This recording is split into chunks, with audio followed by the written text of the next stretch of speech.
On a heavy, humid morning in August 1847, the fields of the Hartley plantation outside Richmond, Virginia, went completely silent. The kind of silence that makes the air feel thicker, the kind that makes workers stop mid-swing and listen, as if the land itself is holding its breath. No one knew it yet, but what happened that morning would become one of the darkest secrets in Virginia's history, a story buried under lies, fear, and blood for more than a century. Before we dive in, tell me in the comments, where are you listening from tonight? I love seeing where our community of mystery lovers is tuning in. And if you're new here, hit that subscribe button, because the truth behind this story will challenge everything you think you know about the Old South. Now, let's go back to that summer day in 1847. The silence at Hartley Plantation. Colonel Edmund Hartley, owner of the 400-acre Hartley Plantation, had just ordered his only daughter, Margaret, into a horse-drawn wagon. Sitting beside her was Joseph, the strongest man on the property. He was tall, broad-shouldered, and quiet, known for lifting full barrels of tobacco leaves like they were nothing. To the colonel, Joseph was valuable property. To everyone else, he was a mystery. The wagon rolled down a narrow dirt path toward an old, abandoned overseer's cabin hidden deep in the trees. The cabin sat right where the forest began, far from the main house, where no one could see or hear what went on inside. That morning, the plantation fell silent as the wagon disappeared behind the vines and wild grape leaves. For exactly 183 days, no one saw Margaret or Joseph again. When Margaret returned, her face was pale and hollow, and she was clearly pregnant. Joseph returned too, but in a wooden box. Dead. The county doctor called it cerebral fever. But everyone who lived on that land knew something much darker had happened. The house and the family. The Hartley plantation had once been one of the most beautiful estates in Virginia, rolling hills of tobacco fields, white columned porches, and gardens that stretched for acres. But by 1847, the shine had faded. The soil was exhausted, the shutters were peeling, and weeds crept through the gardens like silent invaders. Colonel Hartley was 58 years old, tall and lean, with cold gray eyes and the posture of a soldier. He had fought in the Mexican-American War and returned home restless and bitter, pacing his fields at night, smoking cigars, whispering to himself about lost fortune and family honor. His wife had died years earlier, and all he had left was Margaret, a daughter who was supposed to marry well, secure the family name, and keep their legacy alive. But Margaret wasn't what society wanted her to be. By her early 30s, she had gained weight and lost all prospects for marriage. Her father blamed her for it. He said she lacked discipline, that she'd failed her duty as a daughter. The truth was, Margaret was lonely and intelligent, trapped in a world where women were expected to smile, play piano, and stay silent. She spent her days reading novels, walking the overgrown paths of the plantation, and dreaming of something, anything, beyond that house. The man called Joseph. Joseph had been brought to the plantation 4 years earlier, bought for the staggering price of $1,200, a fortune for a single man at that time. He was 28, strong, and frighteningly capable. But what made Joseph dangerous wasn't his strength. It was his mind. He could read. No one knew exactly where he learned, but the other enslaved people saw him scratching letters in the dirt, studying labels, whispering numbers to himself. Reading was illegal for him, punishable by brutal fines or worse, but Joseph was careful, smart. He did his work, kept his head down, and said little. Even the colonel respected his discipline. Margaret had noticed him in passing, near the stables, or carrying tools across the yard. His speech was proper, his manner calm. She thought of him as a curiosity, not as a person. That mistake, that failure to truly see him, would come back to haunt her in ways she couldn't imagine. The plan. The summer of 1847 was blistering hot. Tempers in Virginia were rising too. People whispered about abolitionists, about the North trying to end slavery. Books about race and breeding filled the drawing rooms of the South, twisted ideas claiming some bloodlines were stronger than others. Colonel Hartley read those books. He believed them. He was obsessed with the idea of preserving his family's name and creating what he saw as a better future, a horrifying blend of science and madness. When his fortune began to collapse and his daughter remained unmarried, he convinced himself there was only one solution. He would improve the Hartley bloodline by force. In his mind, it was logical. To the rest of us, it's monstrous. The cabin. The old overseer's cabin had been empty for years. 2 small rooms, rough logs, a stone chimney, and a roof that creaked in the wind. A week before August 5, the colonel ordered several enslaved men to clean and repair it. They plastered the chimney, swept out the rats, and stocked it with food, flour, salt pork, beans, preserves. The colonel even had books carried there from his own study. No one dared to ask why. But everyone felt it, the dread that hung in the air like thunder before a storm. On August 3, the colonel called Margaret into his study. What he told her that day was never written down, but the truth leaked out years later. He told her she would live in the cabin for 6 months.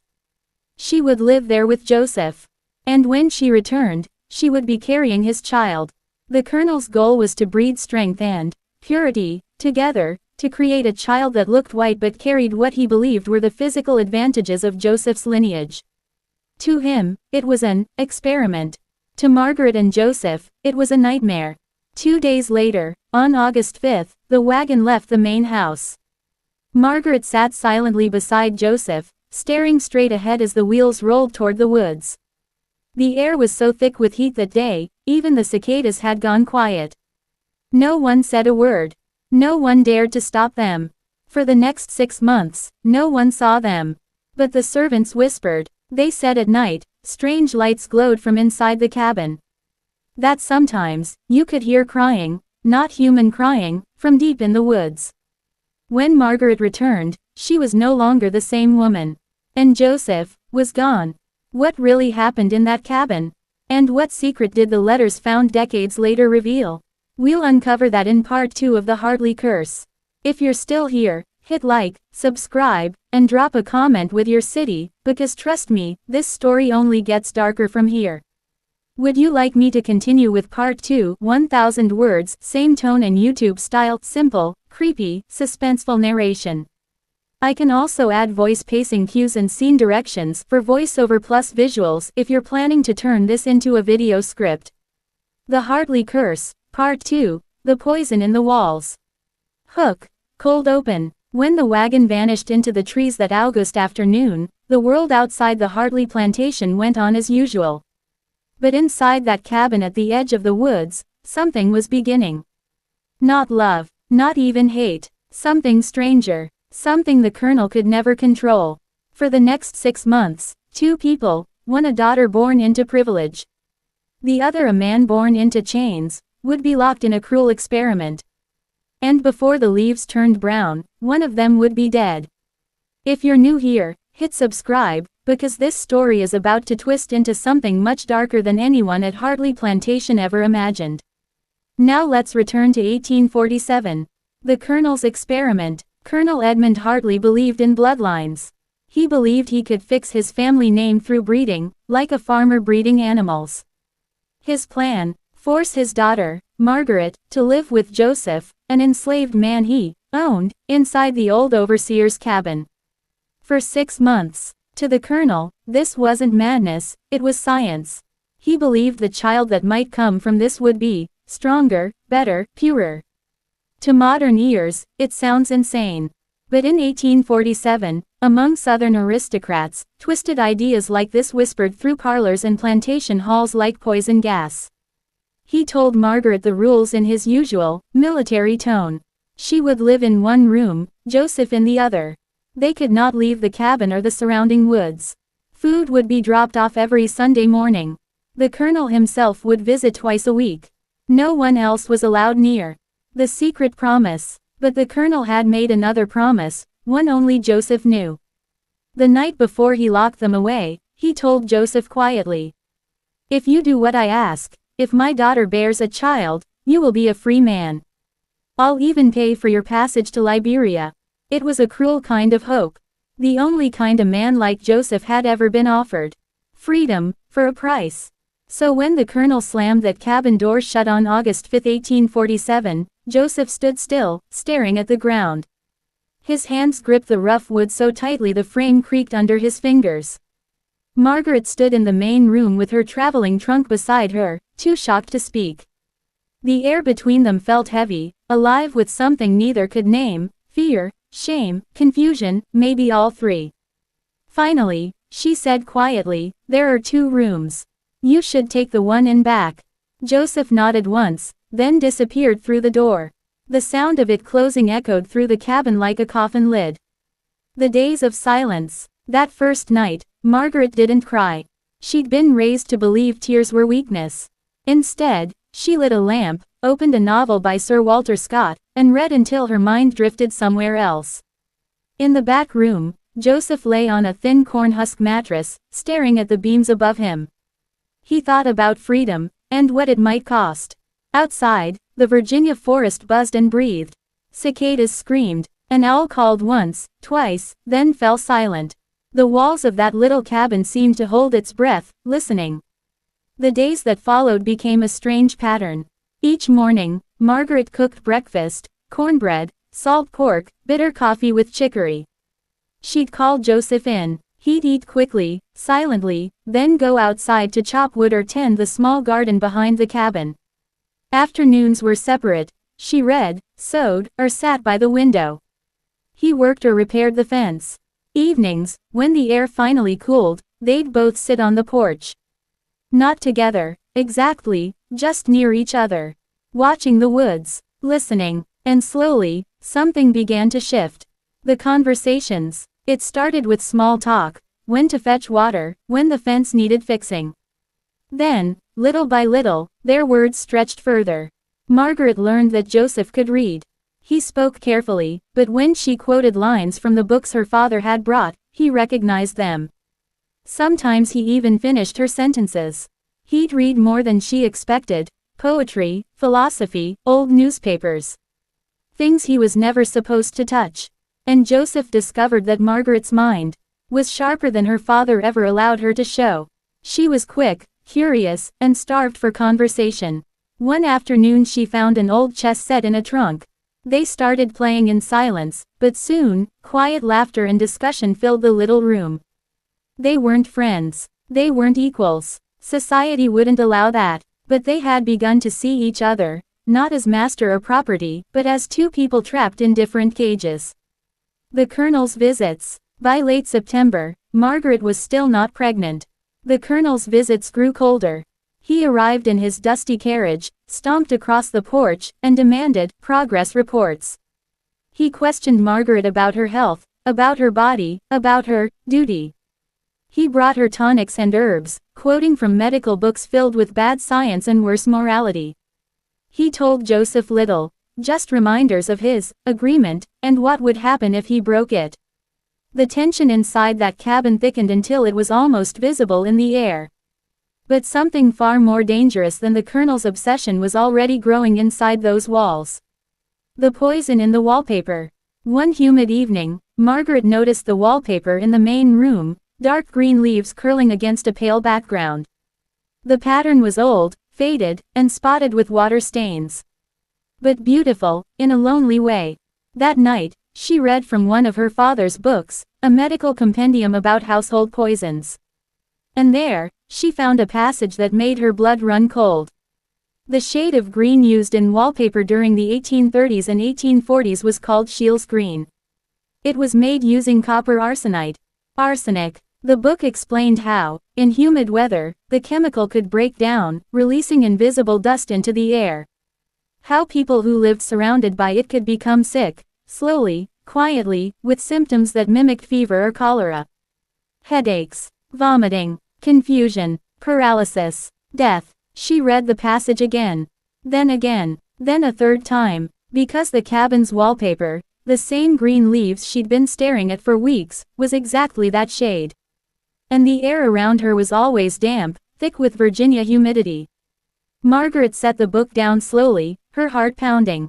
Outside, Joseph was repairing a broken shutter, the sound of hammering echoing softly through the walls.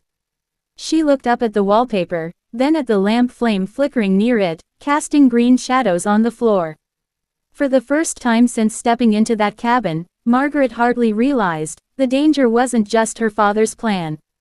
The poison might already be in the walls. What began as one man's twisted experiment was turning into something far deadlier. In the weeks that followed, strange things began to happen inside that cabin. Headaches, coughing, nightmares neither of them could explain. And by the time the first frost came to Virginia, only one of them would leave that cabin alive.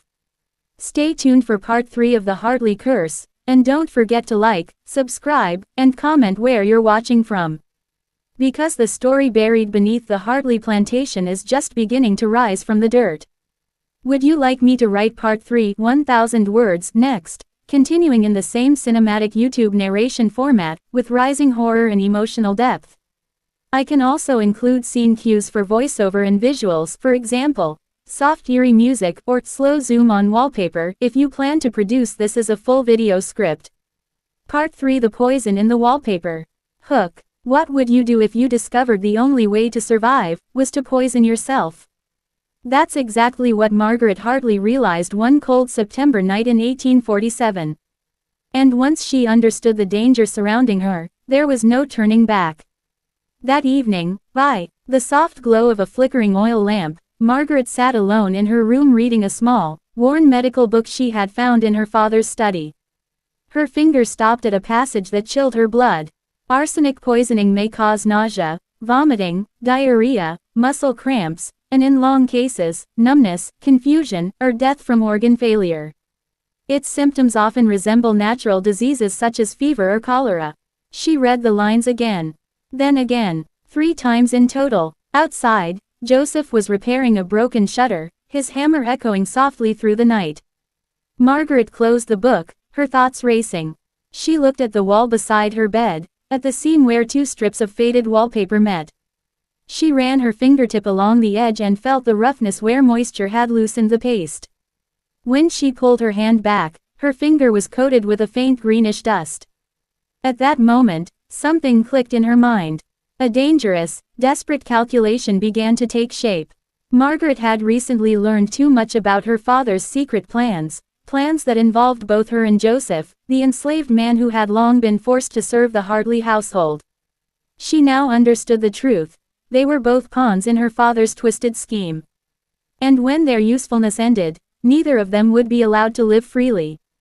Her father, Colonel Hartley, had promised Joseph freedom once his mission was complete.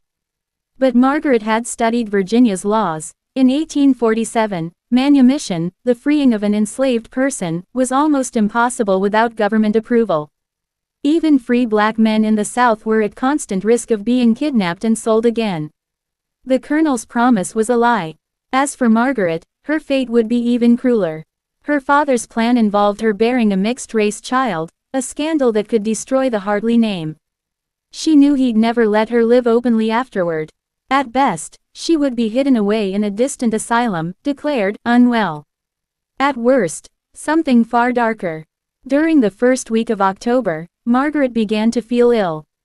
Nausea in the mornings, strange fatigue, changes in appetite. Her father noticed quickly. When she told him her symptoms, he smiled with disturbing satisfaction. A few days later, he brought a doctor from Richmond, an elderly man who examined Margaret gently and said it was too soon to be certain, but that she might be with child.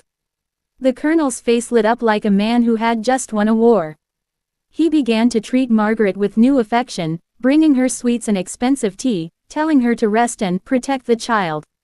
But Margaret was not pregnant.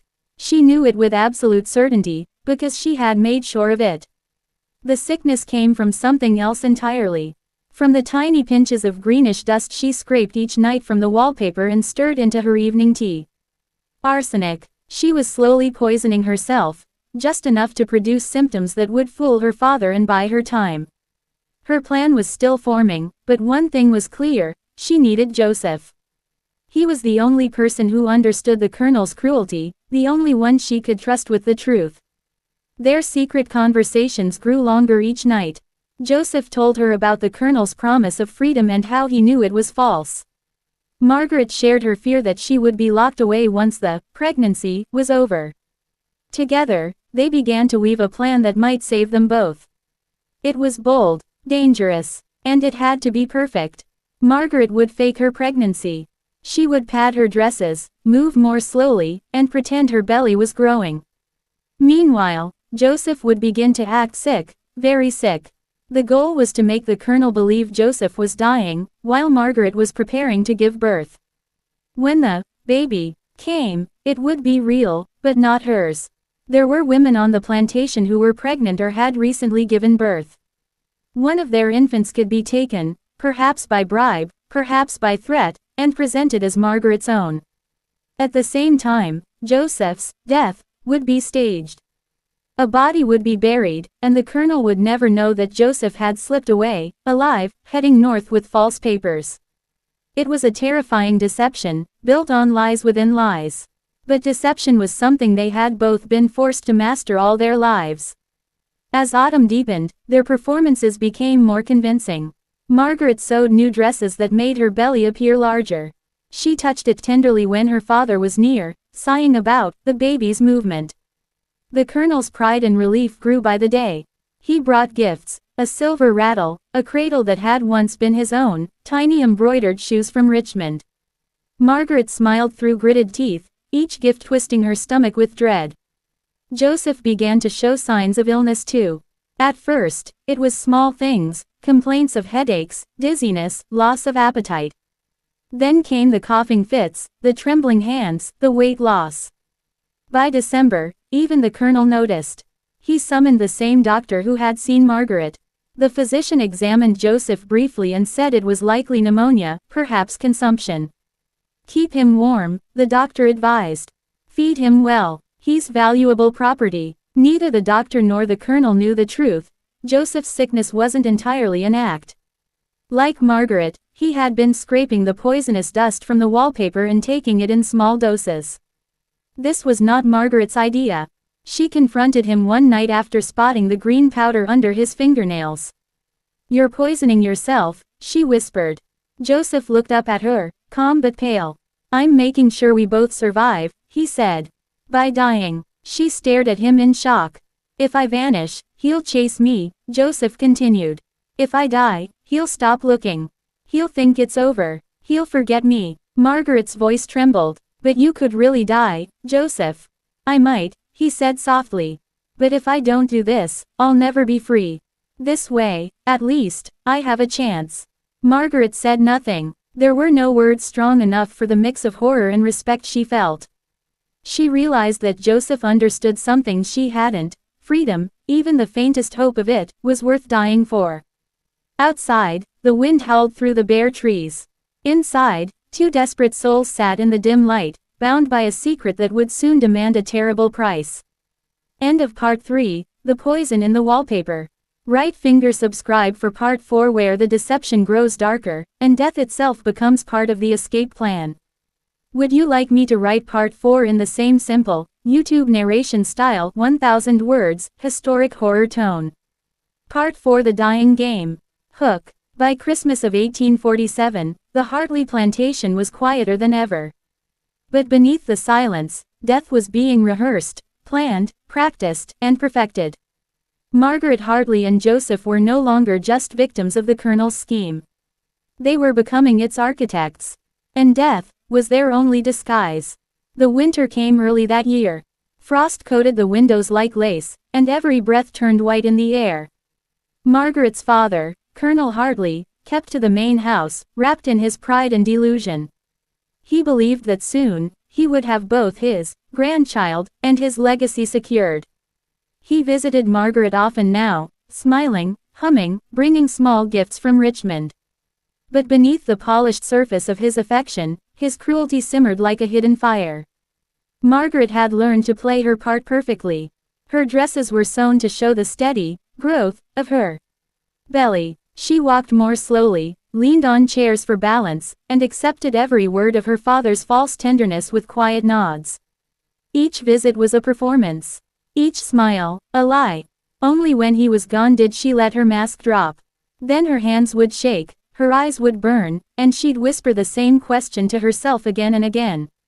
How much longer can we keep this up? Joseph's condition had worsened. What began as a faint cough had grown into long, ragged fits that left him gasping for breath. His skin had turned pale, his lips sometimes blue. The poison was doing its work, just as he'd intended. Margaret begged him to stop. Please, she said one night, tears streaking down her cheeks. You've done enough. He believes you're dying already. You don't need more. Joseph shook his head slowly. If I stop too soon, he'll question it. The act must be complete. His voice cracked like dry wood. He must see me die. Margaret covered her face with her hands. You're talking about your own death as if it's a play. It is a play, Joseph said. One we must win. You fake life, and I fake death. Only then do we both walk free. Through December, the plantation's slaves whispered about Joseph's decline. Some prayed for him, others said he had been cursed. The colonel, meanwhile, grew irritated. He didn't like losing valuable property, especially one as strong and skilled as Joseph. But when he looked into Joseph's sunken eyes and saw the shaking of his hands, even he had to admit defeat. The doctor came again, puffing clouds of pipe smoke as he scribbled useless notes. Consumption, he said finally. A wasting illness. Best to make him comfortable. Comfortable, the colonel snapped. He's worth over $1,000. The doctor shrugged. So was my brother, sir. Death has no respect for money. The colonel turned away, muttering. Margaret, standing in the doorway, lowered her eyes to hide her smile. Their plan was working. At night, Margaret and Joseph met secretly in the small cabin near the mill. They spoke in whispers, going over every detail. Where the fake grave would be dug. Who could be trusted to help. How to create a convincing corpse. The details were chilling, but each was a step toward freedom. Joseph had arranged for a man from another plantation, a coffin maker named Elias, to craft a cheap pine box. He was told it was for a sick field hand not expected to live. No one questioned such things. Death came often on plantations. It was easier not to ask. Margaret's role was harder. She had to manage the illusion of pregnancy while planning an escape that could fall apart with one wrong glance. She kept her secret stash of arsenic hidden under the floorboards. The powder had nearly run out, but she used what remained to continue her morning sickness. If her father ever suspected the truth, both she and Joseph would die before sunrise. On the cold night of December 28, Joseph almost collapsed while chopping wood near the stables. The colonel himself found him on his knees, coughing into the dirt. He shouted for help, furious and frightened. 2 men carried Joseph to the quarters, and the doctor was summoned one last time. By morning, the verdict was clear. There's nothing to be done, the doctor said softly. He's fading fast. Margaret overheard this from the next room. Her hands tightened around the fabric of her dress until her knuckles turned white. Everything was falling into place, but it felt like watching someone dig their own grave. That night, she visited Joseph. A candle flickered beside his bed, casting trembling shadows on the wall. He looked smaller somehow, like the illness had hollowed him out. Margaret sat beside him, silent for a long time. I've written a letter, Joseph whispered finally. For the North. For when I'm gone. She shook her head. Don't say it like that. You're not gone yet. I might be, he said, smiling weakly. But maybe that's the point. He reached into a small wooden box beneath his bed and handed her a folded map, marked with faint routes, rivers, and towns. It's the way north, he said. Through Pennsylvania. I studied it from the colonel's old war maps. Margaret stared at the lines. The road to freedom was there, hidden on paper and soaked in tears. 2 days later, on December 30th, Joseph died. The colonel was informed by dawn. His reaction was cold, practical. Bury him near the south field, he ordered. He was useful while he lasted. Margaret watched from the window as they carried the coffin toward the woods. The air was still. No birds. No sound. Just the dull thud of shovels breaking frozen ground. What the colonel didn't know was that the coffin did not hold Joseph's body. Inside was another, a man who had died 2 nights before in a nearby workhouse, his identity forgotten. Elias, the coffin maker, had helped arrange the switch under cover of darkness. The grave was filled, the dirt packed tight. A wooden marker read simply, Joseph 1847. That same night, as the colonel drank himself into a satisfied sleep, Margaret slipped into the barn. Hidden in the hayloft, weak but alive, Joseph waited. His body trembled from fever and poison, but his eyes were clear. It worked, Margaret whispered. He nodded slowly. Then it's time. By dawn, they were gone, vanished into the gray mist that rose over the frozen fields. Behind them, the plantation slept, unaware that the dead had just walked away. End of Part 4, The Dying Game. Right finger subscribe for Part 5, where the colonel begins to suspect the impossible, and the ghosts of the Hartley plantation start to whisper again. Would you like me to write Part 5 next? Keeping the same tone, historic plus horror, 1,000 words, simple American YouTube narration. Part 5, The Colonel's Curse. Hook. When the new year of 1848 dawned, Colonel Hartley believed his legacy was secure. His daughter was pregnant, his experiment had succeeded, and the troublesome slave named Joseph was buried and forgotten. But ghosts have a strange way of returning on southern soil, especially when the ground still remembers the truth. January brought heavy rain to the Virginia countryside. The fields turned to rivers, and the roads became mud. In the main house, the colonel spent long nights by the fire, a brandy glass in hand, talking to himself about destiny and progress. He believed he was part of something grand, something history would one day understand. But he was also alone. The servants whispered that he had begun talking to empty rooms. Sometimes he called out Joseph's name, as if expecting him to answer. Other times, he spoke to Margaret's unborn child, promising it riches, land, and a glorious future. What the colonel didn't know was that the rain had unearthed more than mud. At the edge of the plantation, near the south field, the grave marked, Joseph 1847, had begun to sink. The earth around it had cracked open, and the coffin inside, empty, had shifted. By February, even the overseer refused to walk near it at night. Margaret returned to the main house at her father's insistence. He claimed it was for her comfort, but in truth, he wanted to keep her under watch. The pregnancy was nearing its supposed final months, and he wanted the birth to happen where he could control it. Margaret played her part flawlessly. She wore loose dresses, moved with the heavy slowness of an expectant mother, and spoke softly about the future. But each night, behind the locked door of her room, she whispered a single name, Joseph. Somewhere out there, she prayed, he was still alive, moving north along the dark roads, away from the life that had nearly killed him. But she couldn't be sure. She had not heard a word since the night they escaped. And sometimes, in the cold hours before dawn, she thought she could hear his cough echoing through the halls. The colonel's health began to fail.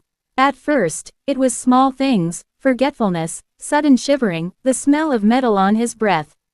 Then came the nightmares. He would wake screaming, convinced that something was standing at the foot of his bed.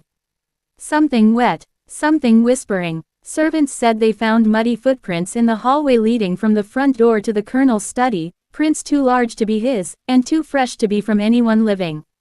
The colonel laughed when they told him, but his laughter sounded hollow. He ordered the south field grave to be checked, just to satisfy the superstitious. When they dug, they found the coffin had shifted sideways in the mud. The lid had cracked open. And inside, nothing. The colonel stared into the empty box for a long time, his face white as chalk. Grave robbers, he muttered. Or animals. But no animal could have pried open a nailed coffin lid. And the smell rising from the hole wasn't decay. It was cold, damp earth, and something else. Something wrong. By early March, the colonel refused to sleep without a pistol at his bedside. He claimed someone was watching the house from the tree line at night. Once, he fired into the darkness and swore he saw a figure fall, tall, broad-shouldered, familiar. But when the men searched the next morning, they found no blood. No tracks. Nothing at all. Margaret heard the shot from her room and sat up in bed, her heart pounding.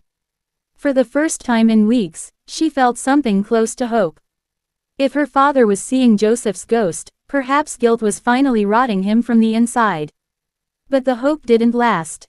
That night, she dreamed of the cabin again, the smell of wallpaper and damp wood, the flicker of lamplight, and Joseph's voice whispering, "Don't let him find me." When she woke, there was a smear of greenish dust on her pillow. The next few weeks blurred together. The colonel became obsessed with the idea that Joseph was alive and haunting him.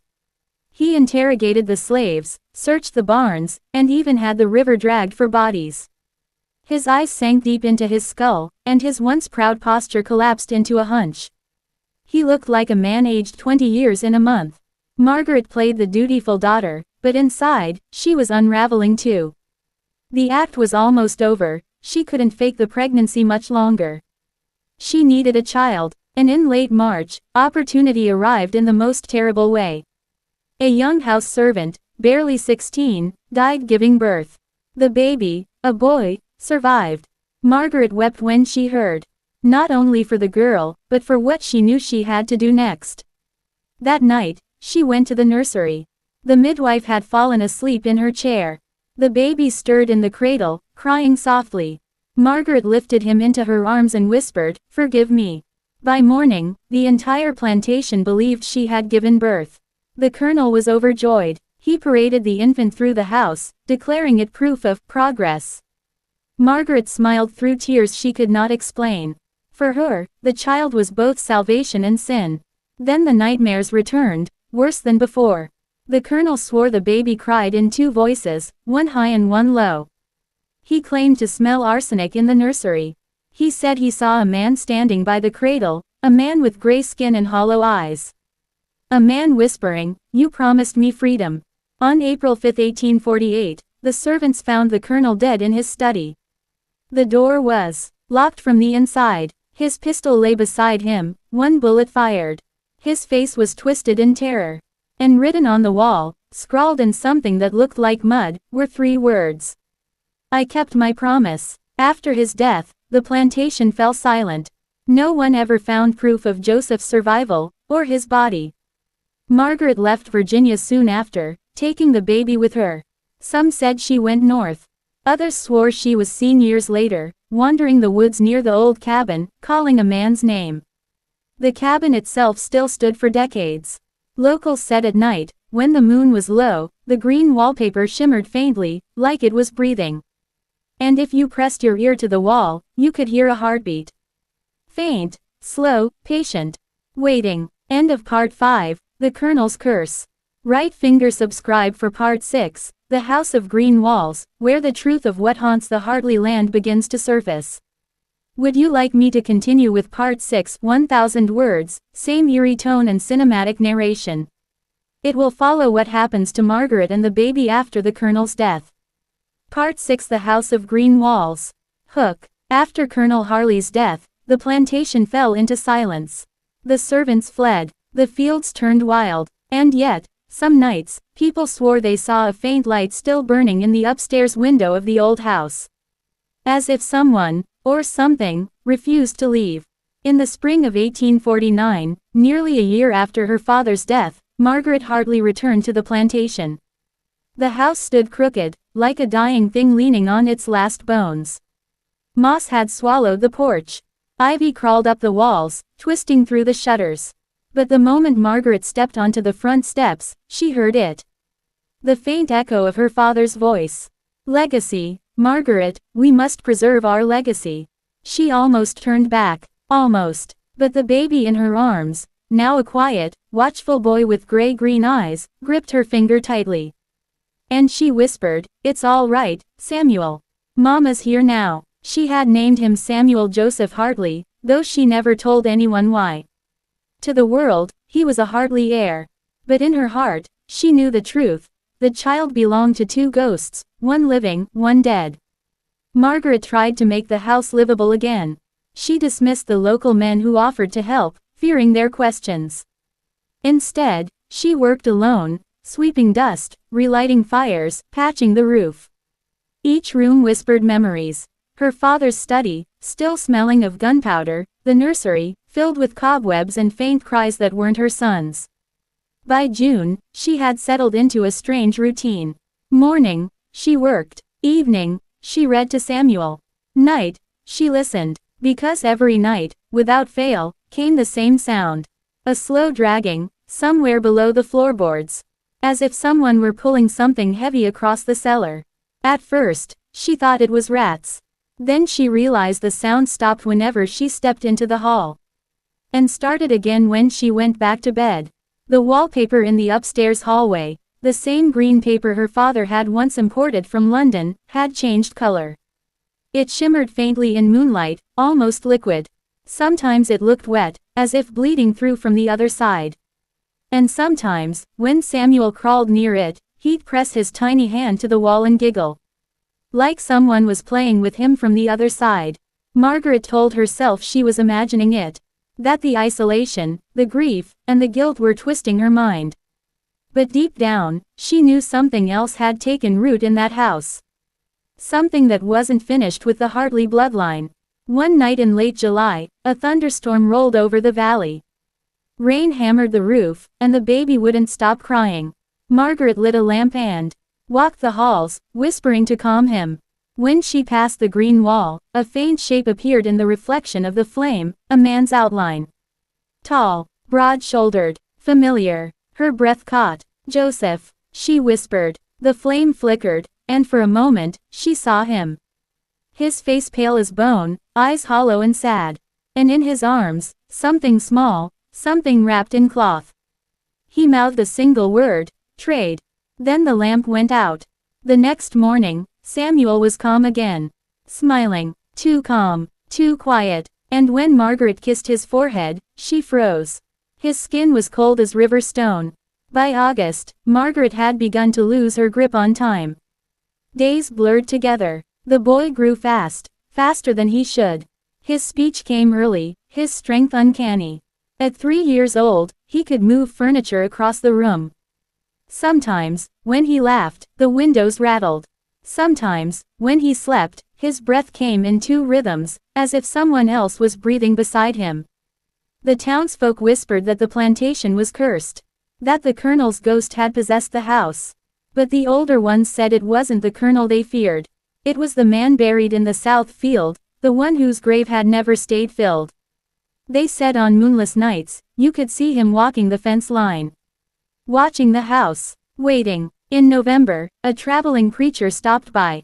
He had heard rumors of unnatural things at the Hartley estate and wanted to bless the property. Margaret agreed, though every instinct screamed at her not to. The preacher entered the house, Bible in hand, murmuring prayers. But when he reached the green wall, he went silent. Then he dropped the book and staggered backward. "There's something living in this paper," he gasped. "Something hungry." He fled into the rain and never returned. The next morning, his horse was found dead near the old river crossing, its eyes open, its tongue blackened. Margaret sealed the upstairs hallway with boards. But the sound behind the wall only grew louder. Now it whispered her name. And sometimes, Joseph's. One night in winter, Margaret woke to the sound of Samuel singing in the dark. A low, strange tune she'd never taught him. She followed the voice to the parlor. There he sat before the fireplace, holding a small, wooden box. The same box that once sat on her father's desk, the one marked with his initials. Where had he found it? "Who gave you that?" she asked softly. Samuel smiled without looking up. "Papa." Her blood ran cold. She had never told him that word. She knelt beside him, trembling. "Your papa's gone, sweetheart." He turned to her slowly, his gray-green eyes glinting. "No, Mama," he whispered. "He's behind the walls." That night, she dreamed again. The house was breathing. The wallpaper pulsed like flesh. From every seam in the wall, pale fingers reached out. Joseph's hands, her father's, the girls who had died in childbirth. All of them reaching toward the child. When she woke, the boards sealing the hallway had been torn loose. The green wallpaper was gone. In its place, a raw, glistening surface stretched along the corridor, as if the house itself had shed its skin. And written in long, muddy strokes across the far wall were the words, "He is mine too." The next morning, Margaret packed a single bag. She wrapped Samuel in a blanket, kissed his head, and whispered, "We're leaving." But when she opened the front door, the world outside was gone. The porch, the fields, the road, all vanished. Only fog remained, thick, endless, and faintly, beneath it all, came the sound of river water running under floorboards. She turned around. Samuel was standing in the hall, smiling that strange, ancient smile. Behind him, the green walls shimmered again. Alive, watching, and, somewhere deep inside the house, a man's voice whispered, "You can't leave, Margaret. You brought him home." End of Part 6, The House of Green Walls. Right finger subscribe for Part 7, The River Below, where Margaret learns what truly lies beneath the Hartley estate, and what the child really is. Would you like me to continue with Part 7 next 1,000-word installment, The River Below? It will deepen the horror and reveal the hidden tunnels under the plantation. Part 7, The River Below. Hook. When Margaret Hartley tried to leave the old plantation, the road vanished in fog. Now she knows the truth, there's no way out. Because beneath the house, beneath the land itself, something ancient is waiting. And it knows her name. The fog outside the house didn't lift for 3 days. During that time, Margaret barely slept. The walls whispered. The air smelled of rotten river mud, even though the James River lay miles away. And little Samuel, her son, watched her with eyes that seemed to grow darker every hour. She began hearing it again. That slow, dragging sound beneath the floorboards. Like someone hauling a heavy sack through the cellar. Only this time, it wasn't stopping when she moved. It followed her steps. From the parlor, to the nursery, to her own bed. By the 4th night, Margaret could take no more. She grabbed a lantern, a shawl, and the rusted iron key to the cellar. Samuel was asleep, or pretending to be. She whispered, "Stay here," though she knew he probably wouldn't. The cellar door groaned open. A wave of cold air rolled up the steps, thick and wet, smelling of mud, iron, and something far older than the house itself. The lantern flame shuddered. She descended slowly, one step at a time. The cellar had changed. It was larger, deeper, than she remembered. The walls, once brick, now looked half-eaten, like the river had swallowed them. Water trickled down from cracks above. And there, in the center of the dirt floor, was a hole. A round, dark opening wide enough for a man to crawl through. The dragging sound came from inside it. Margaret knelt near the edge, holding the lantern out. The flame barely pierced the darkness. "Who's there?" she called. Something moved. A slow ripple, like a body shifting beneath water. Then a faint voice, hoarse and broken, drifted upward. Margaret. Her blood froze. She knew that voice. It was Joseph's. Her hand trembled. "Joseph," she whispered. I buried you." A low chuckle echoed from the pit. "No, you buried what he wanted you to bury. You buried his plan, not me." The lantern light flickered again. And in that stuttering glow, she saw something rise, pale skin, a hand, reaching up through the dirt. "Help me," the voice rasped. "Help me finish what we started." Margaret stumbled back, heart hammering. The hole gurgled like a throat swallowing air. She dropped the lantern, it shattered, and the flame went out. The cellar plunged into darkness. From the stairs behind her came another sound, a soft giggle. Samuel's voice. "Papa's home." When dawn came, Margaret was still sitting on the cellar steps, staring into the darkness below. She couldn't remember climbing back up, or how long she'd sat there listening to the slow drip of water. Samuel stood beside her, barefoot, smiling faintly. "Papa said the river runs under the house," he whispered. "And it brings people home." That day, Margaret sealed the cellar door with heavy planks. But she knew it wouldn't matter. The sound continued beneath her feet, always moving, always alive. Sometimes it sounded like whispering voices. Sometimes it sounded like breathing. A week later, she decided to search the property for answers. In the Colonel's old study, behind a locked drawer, she found a map of the estate. But it wasn't just a land survey, it showed tunnels. Long, winding tunnels running from the cellar to the riverbank, and beyond that, to neighboring lands. Some were marked with red X's. Beside one was a single word written in her father's hand. Deliverance. Margaret felt her stomach twist. Deliverance wasn't salvation, it was transport. Her father hadn't just used the plantation for farming. He had used it for smuggling.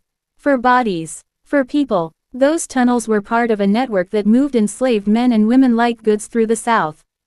But one tunnel, the one marked Deliverance, was different. The handwriting beneath it said, "Beneath this lies the river that never dries. The one that remembers. The one that remembers." Those words echoed in her head for hours. That night, the fog returned. Margaret dreamed of her father again. He was sitting at his desk, writing with a quill. But his skin was gray. His fingers blackened, and every word he wrote bled onto the page. When she woke, Samuel was gone. The front door was open.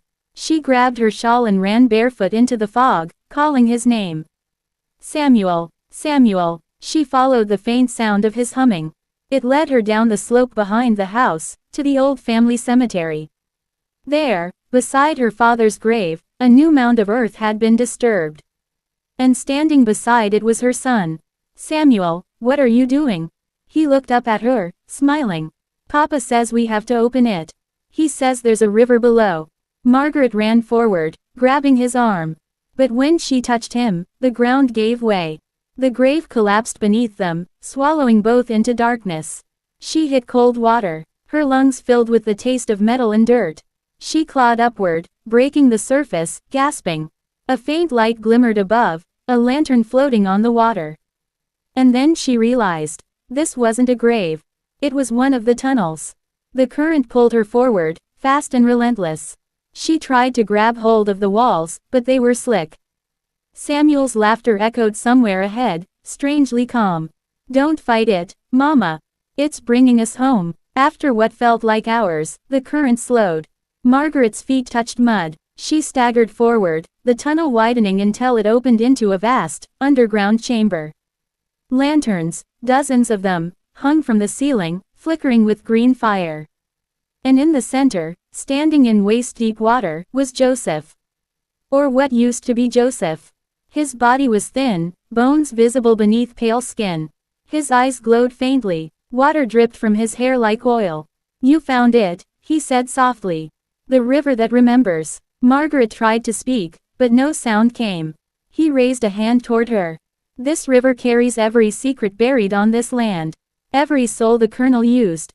Every promise broken. It remembers us all." The water around her began to rise, swirling with faint shapes, faces, hands, fragments of bodies drifting just beneath the surface. Joseph smiled sadly. "It's time, Margaret. Let it take us. Let it erase him, and everything he built." She shook her head, clutching Samuel. "No, I won't let it take my child." Joseph's expression darkened. "That's not your child anymore." The lanterns dimmed. The water turned black. Samuel looked up at her, his eyes glowing the same color as Joseph's. "Don't be scared, Mama," he whispered. "Papa says we all belong to the river now." The current surged. Margaret screamed as the water dragged her down. Hands, cold, unseen, wrapped around her arms, her throat, her ankles. She fought, kicking, clawing, but the more she struggled, the deeper she sank. Above her, through the swirling blackness, she saw Joseph's face one last time. Then everything went dark. When morning came, the fog over the plantation lifted at last. The house stood, empty. The cellar door hung open, broken. And down by the riverbank, a single child's footprint led into the water. And never came back out. End of Part 7, The River Below. Right finger subscribe for Part 8, The Things Beneath, where the secrets of the river and the cursed Hartley bloodline rise again, one body at a time. Would you like me to continue with Part 8, next 1,000-word installment, The Things Beneath? It will reveal the origin of the river and how it binds the Hartley family forever. Part 8, The Things Beneath. Hook. The river took them, but the Hartley house still stands. And on nights when the fog rolls in from the valley, the ground breathes. Because the river never forgets, and what it remembers, it keeps. Months passed before anyone dared return to the Hartley plantation. By then, the place had already earned a reputation. Locals whispered of strange lights glowing in the windows long after midnight. Of the sound of a child laughing in the orchard. And of voices, wet, echoing voices, calling names from beneath the soil. The sheriff of Prince Edward County sent a man to investigate. A drifter named Elias Gibbons, cheap, fearless, and too desperate to refuse the job. He rode up the overgrown path one gray morning in March, his horse snorting at the thick mist. The main house loomed ahead, its windows black, its porch sagging under rot. When Elias dismounted, he thought he heard something move inside. Just a whisper, like a breath drawn too close to his ear. He spat on the ground. "Ain't no ghosts here," he muttered. "Just stories." But as he walked toward the porch, the ground gave a faint tremor beneath his boots. Like the earth itself had sighed. Inside, the house was silent except for the faint ticking of a clock that hadn't worked in years. Dust lay thick over the furniture. The air smelled of mildew and iron. Elias noticed the walls first, green wallpaper peeling like dead skin. He rubbed a finger over it and came away with a fine, glittering dust. He coughed, then laughed nervously. Poison or no poison, it's just paper now. He made his way to the parlor, where a portrait still hung above the fireplace. Colonel Hartley, eyes stern, mouth tight, painted in the height of his power. Someone had slashed the canvas from corner to corner. Through the tear, the colonel's eyes seemed almost to move, glinting with something alive. Elias looked away quickly. He opened his notebook. "House abandoned, no sign of inhabitants," he muttered as he wrote. "Rumors likely baseless, though." He paused. The clock had started ticking again. It took him several seconds to realize what he was hearing. Tick, tick, tick, but the sound wasn't coming from the clock on the mantel. It was coming from beneath the floor. Elias knelt and pressed his ear to the boards. The ticking grew louder, faster, until it sounded more like a heartbeat. And then, faintly, a whisper. "Margaret." He jerked back, eyes wide. "Who's there?" Only silence answered. Then a child's giggle drifted from the hallway. He followed the sound, boots creaking on warped wood. It led him to the cellar door, nailed shut, boards weathered gray. "Lord help me," he muttered, prying the nails loose with the butt of his pistol. When the last board came free, a rush of cold, damp air struck his face. It smelled of the river.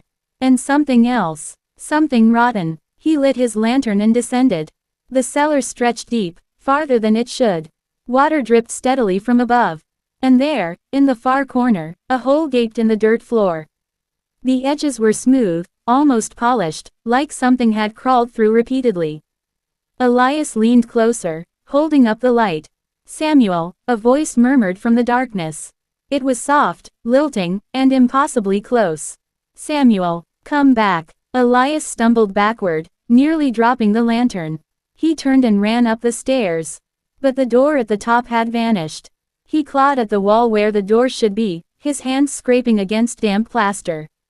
"Let me out," he shouted. The only answer was dripping water, and faint laughter echoing from below. The lantern flickered. When the light steadied, he wasn't alone. A woman stood at the bottom of the stairs. Her dress was soaked. Her hair hung in long, black ropes across her pale face. And her eyes glowed faintly green. "Margaret Hartley," he breathed. She didn't move, but the water rose around her ankles, climbing inch by inch. "You shouldn't be here," she whispered. "None of us should." Elias backed away until his shoulders hit the wall. I'm just here to report." Her head tilted sharply, an unnatural angle. "Report to who?" "The ones who built this. The ones who buried us." Her voice cracked like breaking wood. "Look beneath, Elias. Look beneath what they built." The water surged up to his knees. And from the hole in the floor, dozens of pale hands began to rise. He dropped the lantern, it shattered, and plunged the room into darkness. The hands caught him by the legs, pulling, dragging. He screamed and fired his pistol wildly, but the shots did nothing. Something cold wrapped around his throat. He felt his body sink, his lungs fill, his mind spinning into blackness. When the sheriff's men came days later, they found Elias's horse wandering near the road. But the house was empty. No footprints, no sign of struggle, only wet footprints leading from the cellar to the riverbank, and stopping at the water's edge. That spring, the plantation was sold to a distant relative of the Hartleys. A banker from Richmond named Thomas Weller, who scoffed at superstition and saw only opportunity. He ordered the tunnels sealed, the house repaired, and the fields cleared for planting. By midsummer, workers had returned, though few stayed long. They complained of nightmares, of voices whispering through the well at night, of seeing a pale child walking the rows at dusk, humming an old tune no one recognized. One worker, an older man named Caleb, refused to set foot near the cellar. He told Weller that the ground there was wrong. "Feels hollow," he said. "Like something's breathing under it." Weller laughed, tossing him an extra coin. "If the ground's breathing, that means the soil's rich. Get back to work." In early August, as the new harvest began, Weller's wife discovered something strange near the edge of the field, a patch of earth where nothing would grow. She dug into it with a trowel and unearthed a small silver rattle. Its handle bore the name Hartley. The moment her fingers touched it, the ground beneath her shifted. The field rippled, like a wave moving through soil instead of water. Workers screamed as the earth cracked open, spilling dark, reeking water that ran like blood. From the house, Weller saw it happen. He shouted for his men, but they were already fleeing. He ran toward his wife, and stopped cold. She stood at the center of the flooded pit, holding the rattle. Her eyes had turned the same green as the wallpaper inside the house. She smiled faintly. "He's still here, Thomas," she said softly. "They're all still here." Then the ground swallowed her whole. By nightfall, the Hartley plantation was abandoned again. The fog returned, thicker than ever, rolling down from the hills and curling around the chimneys. From the river below came the sound of rushing water. And faint, distant laughter. Locals say that if you stand by the old cemetery after dark, you can still hear Margaret's voice whispering through the fog. The river remembers. The river keeps. End of Part 8. The Things Beneath. Right finger subscribe for Part 9, The Return of the Colonel, where the curse awakens in blood, and the past claws its way back to the surface. Would you like me to continue with Part 9, 1000 words, horror plus historic next? It will reveal the terrifying resurrection of Colonel Hartley and the full truth behind The River That Remembers. Part 9, The Colonel's Reckoning. Historic and Horror Story, Part 9 of 10 1000 words, written for an American YouTube audience, easy and cinematic language. Hook. Opening scene. The Colonel thought he could control everything, bloodlines, fate, even God's silence. But that night, when the wind rose and the candles died, the house itself seemed to turn against him. And from somewhere deep in the woods, something began to walk toward him. The storm broke just after sunset. The sky cracked open with lightning that flashed across the plantation fields, revealing a landscape stripped bare and broken. The Colonel stood on the porch of his mansion, gripping his cane, staring toward the woods where the cabin lay hidden. For 2 months, he had received no sign of life from Margaret or Joseph. The weekly provisions were always gone when his men left them, but no one had seen the pair in weeks. The Colonel had dismissed his overseer's warnings that something was wrong, claiming discipline and isolation built character. But now, as thunder rolled like cannon fire and rain lashed the porch, even he felt a shadow of fear. He was not a man used to fear. He had faced wars, uprisings, and the slow death of fortune. But what haunted him now was silence, unnatural silence. That afternoon, he had received a letter, written in his daughter's hand but barely legible. The paper was stained, the ink smeared. It read only one line. "Father, the walls are breathing." He crumpled it in his hand and rode toward the cabin through the rain. The wheels of his carriage sank deep into the mud, and twice his horse nearly stumbled. Every flash of lightning seemed to light the forest from within, showing brief glimpses of twisted branches that looked like hands reaching out. When he arrived, the cabin door stood open. The wind howled through it, making it swing back and forth with a creak like a groan. Inside, the air reeked of decay. The once fine wallpaper was peeling in long, curling strips, revealing green dust beneath. The table was overturned, the chairs smashed, and the smell of copper hung in the air, like blood. "Margaret," he shouted, his voice drowned by thunder. "Joseph." No answer, only the steady drip of rainwater through the leaky roof. He stepped inside, his boots squelched in mud and something else, something slick. He looked down and saw black stains spreading across the floorboards. In the corner of the main room lay Joseph's hat. The brim was torn, as if something had clawed it. The colonel's heartbeat quickened. He moved from room to room, calling names that no longer seemed to belong to living people. In the back room, Margaret's trunk lay open. Inside were her dresses, all folded neatly, untouched. But between the fabric layers, he found small glass vials, empty, each labeled with words that made his throat tighten. Arsenic trioxide, copper arsenite, Shields green. The realization came slowly, like poison through the blood.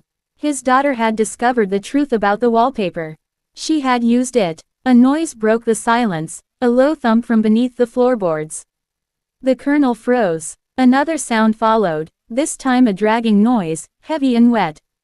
He turned slowly toward the trapdoor near the hearth. It was slightly open, the wood swollen from the damp. "Who's there?" he barked, but his voice lacked its usual command. A whisper rose from below, faint but unmistakable. It sounded like Margaret. "Father, you came back." He knelt and lifted the door. The lantern light barely reached the dirt cellar below, but he saw movement, something shifting in the darkness. "Margaret," he asked, "where's Joseph?" A pause. Then, softly, "He's here." The colonel lowered the lantern, and its glow fell upon two shapes. One lay motionless against the far wall. The other, his daughter, sat beside it, her hair unbound, her dress stained dark with something that glistened. Her face was pale, her lips colorless. "Margaret, my God," he whispered. "What have you done?" She looked up slowly. Her eyes no longer seemed to focus on him, they stared past him, as if seeing something he could not. "He didn't want to hurt me," she said softly. "He just wanted to be free. I told him the poison would do it. But it took him first." The colonel felt the room tilt. "You killed him." Her lips trembled, not in guilt, but in a strange, almost serene smile. "No, father. The house killed him. The green walls, they breathe. You can hear them, if you listen." She tilted her head, and he realized she was right. There was a sound now. A faint hiss, like the exhale of lungs. The wallpaper above them rippled, releasing tiny motes of green dust that glowed faintly in the lantern light. The colonel staggered backward, coughing. His throat burned, his eyes watered. He stumbled out of the cellar, slamming the trapdoor shut. Margaret's voice followed him, distant now, echoing through the storm. "You said you wanted a new bloodline, father. The walls have taken care of that. The poison runs in everything now." The colonel stumbled into the night, choking, his skin clammy with sweat. He barely made it to his carriage. When he looked back, lightning flashed, and for one brief moment, he saw her. Margaret, standing in the doorway of the cabin, her dress whipping in the wind. Behind her, the wallpaper shimmered like scales, crawling up the walls as though alive. He lashed the reins and fled, but he could feel his heart hammering unevenly, his limbs trembling. The air in his lungs felt thick, metallic. By the time he reached the mansion, his vision had begun to blur. The servants rushed to meet him, but he waved them away, stumbling up the stairs toward his study. He collapsed at his desk, gasping. On the mirror above the fireplace, condensation began to spread as if from invisible breath. Slowly, letters formed in the fog. "You promised freedom." He staggered to his feet, overturning the lantern. Flames licked up the carpet, catching the drapes. The colonel screamed, but the sound was swallowed by thunder. Outside, the storm raged. And in the woods, the cabin windows glowed faintly green, pulsing like a living heart. To be continued, Part 10, The Last Inheritance. Where the curse born of greed and blood reaches its final, terrifying end. Part 10, The Last Inheritance. Historic and horror story, final part 1000 words, written for an American YouTube audience, simple cinematic language. Hook. Opening scene. The colonel thought he could bury the curse with his wealth, his mansion, and his pride. But curses don't die with men. They wait. And a century later, someone new came looking for the truth. The Thornhill plantation had been abandoned for decades. The mansion's windows were shattered, its once white pillars gray with moss. Locals said the land was haunted, by voices whispering in the cornfields, by lights flickering in the woods. Children dared each other to step onto the front porch, but none ever crossed the threshold. Until Emily Carter. She was a young historian from Virginia, writing her dissertation on the lost families of the antebellum South. When she found the colonel's name in an old ledger, with a note reading, "Experiment of 1847, success uncertain," she knew she had to see Thornhill for herself. It was October when she arrived. The air was heavy with the scent of wet leaves and decay. Her car rattled down the overgrown dirt road until the mansion rose before her, its roof sagging, its chimneys crumbling like tombstones.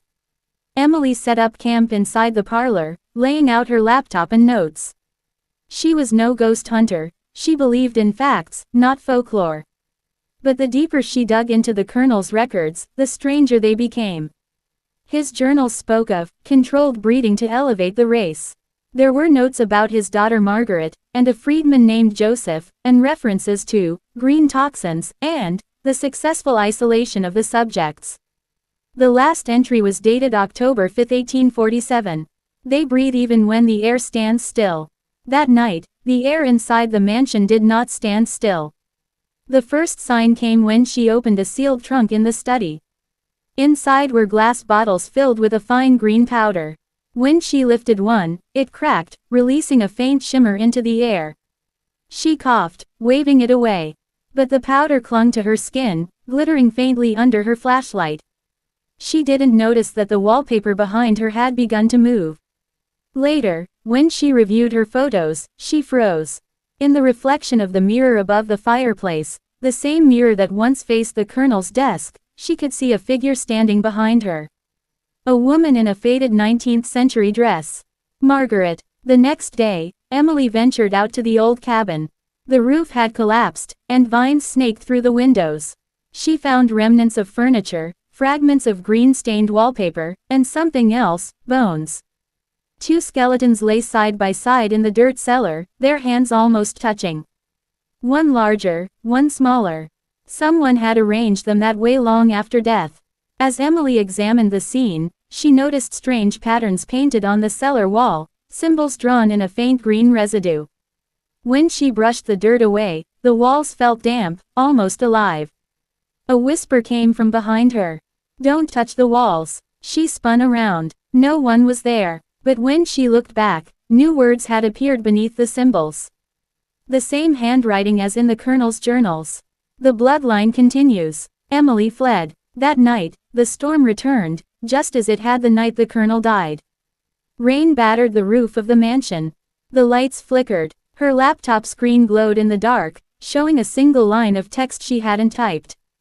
"We are still here." Then the screen went black. Emily grabbed her flashlight and backed toward the door, but the air had changed. It felt thicker, metallic, like breathing through dust. The walls began to shimmer. The once faded wallpaper glowed green, pulsing softly like veins under skin. From its seams oozed a wet, dark substance that smelled of earth and rot. In the mirror, the colonel appeared. His face was pale, his eyes hollow. "You came back," he whispered. Emily's voice trembled. "I'm not her, but you carry it," he said, pointing at her. "Her blood, my blood. The curse doesn't skip generations." Her heart pounded. "That's impossible, I'm not a Thornhill." But deep in her research, she had read about a child, Margaret's child. Born after the isolation ended. Taken north, renamed, forgotten. And Emily, without knowing it, was that child's descendant. The colonel stepped out of the mirror. His form flickered, as if made of mist and memory. Behind him came another shape, Margaret, her eyes glowing faintly, her skin almost translucent, veins dark green beneath the surface. "And it," she whispered to Emily. "He bound me here. Break the seal." Emily realized, the wallpaper. The green poison. It wasn't just decoration, it was the vessel of the curse. The walls were its skin. She grabbed her lighter and a torn curtain. The moment the flame touched the fabric, the room shrieked. Not the sound of fire, but voices, dozens of them, crying out in agony and release. The wallpaper blistered, the faces of the enslaved flickering in the burning patterns, each one finally free. The colonel roared, lunging toward her, but his form dissolved in the firelight. Margaret's ghost smiled faintly as the flames rose higher, whispering, "Thank you." Emily ran from the mansion as the roof caved in behind her. Rain poured down, steam hissing where it met the fire. The green light faded into smoke. By dawn, Thornhill Plantation was nothing but ashes. A year later, Emily published her book. She called it, The Poisoned Line. It told the true story of a Southern patriarch who tried to rewrite nature, and the daughter who destroyed him. Critics called it fiction, locals called it blasphemy, but Emily knew what she had seen. Sometimes, in her apartment late at night, she would wake to the faint scent of old paper and copper. And once, just once, she swore she saw a woman standing at her window, smiling gently before fading into the morning light. The end. Fire. If you enjoyed this story, hit that like button, subscribe for more dark historical tales, and leave a comment below. What do you think truly haunted Thornhill Plantation, the curse, or the guilt that created it? Ghost, your support helps keep these forgotten stories alive. Scroll. See you in the next haunting.